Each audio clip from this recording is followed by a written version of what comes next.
Welcome back to TransGuyReacts. This is Nick, and I make videos about women's basketball, collegiate or professional. And today I'm talking about the WNBA games for Sunday, June 9th. And there were a lot on today, quite a few.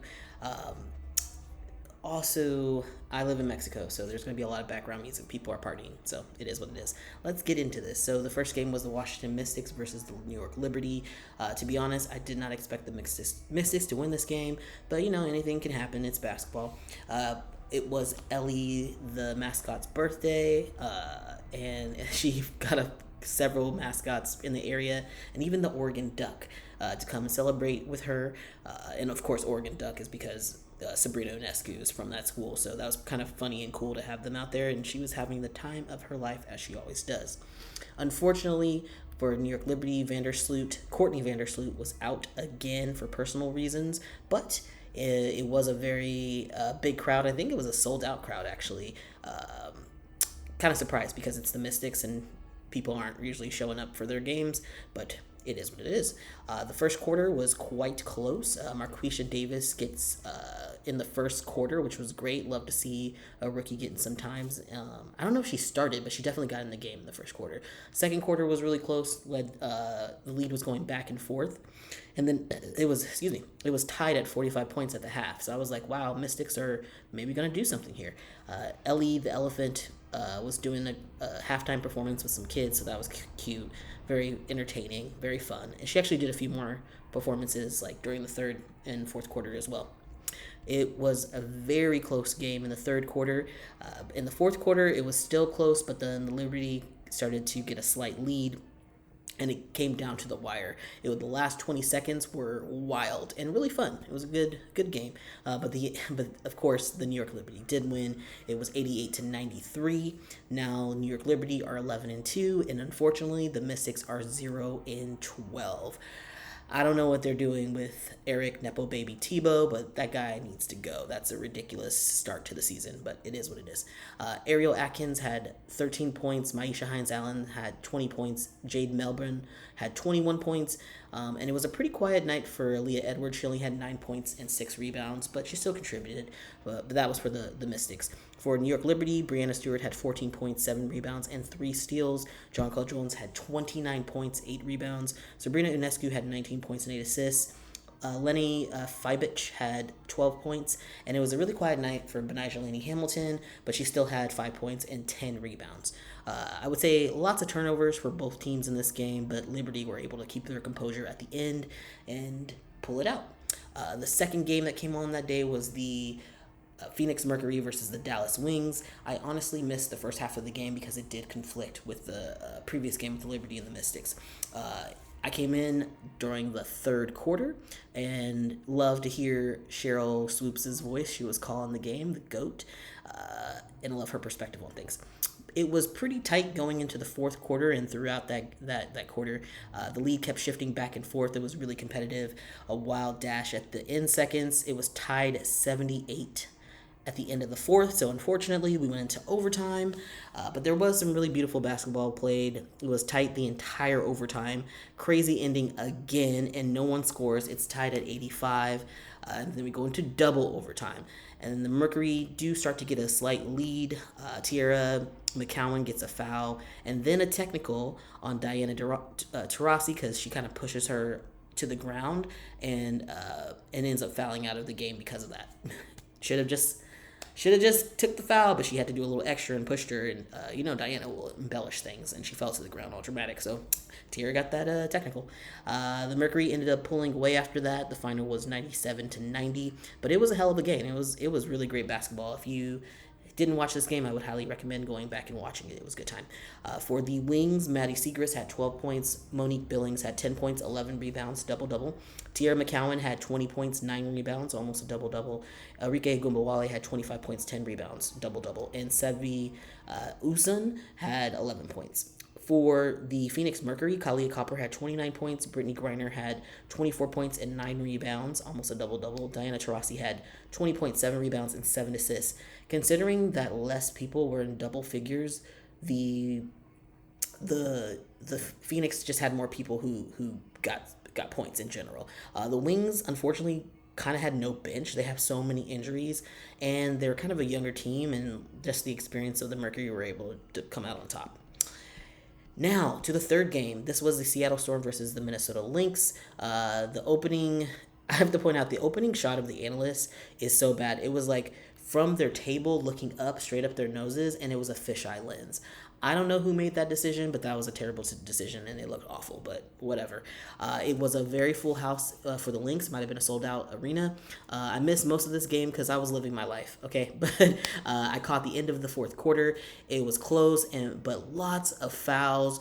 There was a moment where Nneka Onwumike and Napheesa Collier got into it. Highly entertaining, but very surprising. The Lynx were just playing really, really well, and the people got into it again. It was like this weird series of events where Ezi Magbagor got a technical foul because there was a moment where Napheesa and Nneka were going after the ball. After Napheesa secures the ball, she kind of stares down Nneka, and then Ezi came over and like kind of swatted the ball out of Napheesa's hand, but Napheesa kept it, and then both teams started chirping at each other. The refs came over, gave Ezi the technical. I have never seen Nneka or Ezi like that ever.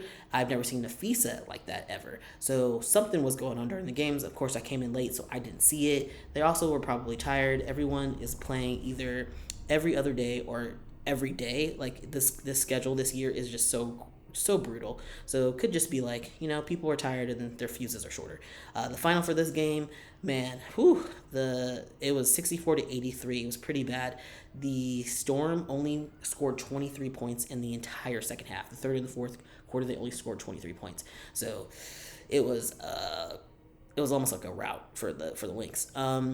For the Storm, Nneka Onwumike had 14.6 rebounds. Jewel Lloyd had 25.7 rebounds, and Jordan Horston had 9 points.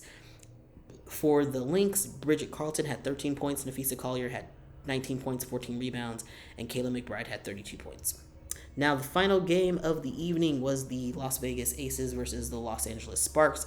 Sold out crypto arena, which was great because the last game that the Sparks played against the Lynx was not sold out. It was only like a third full, so it was kind of crazy. People didn't want to come out for that game against the Lynx, but they came out for the Aces. It was also Pride Night.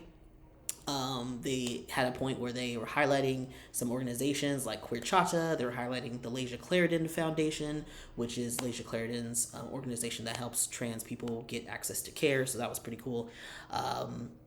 The start of this game, though, was really sus. It took the Sparks over 3 minutes to even score.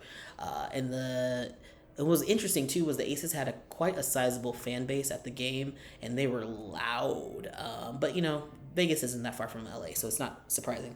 Also, Jackie Young was out sick, in addition to having Chelsea Gray out. She's been out for injury, so not a good, configuration for the Aces in this game, but it was still a very fun. It was fast. It was exciting first quarter.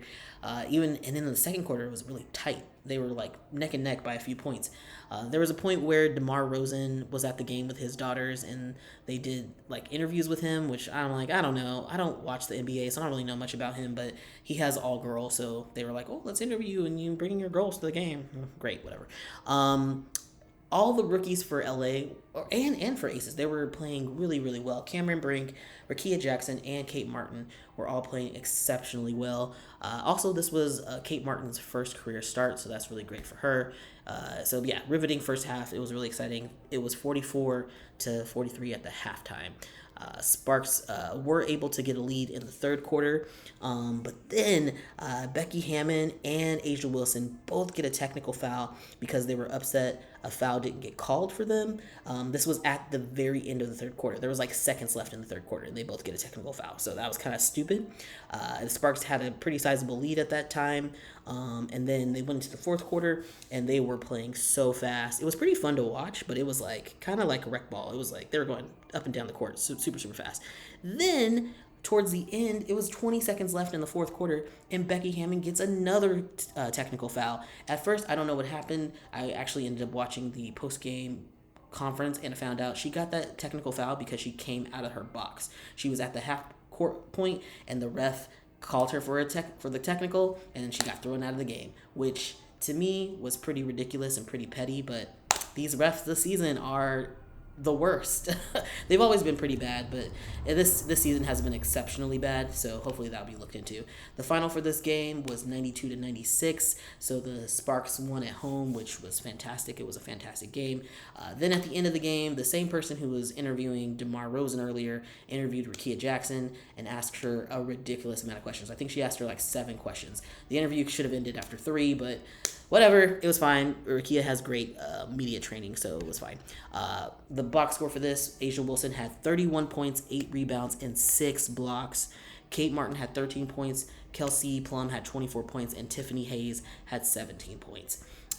It just wasn't enough. I mean, Asia can't do all the work. I mean, it's just ridiculous.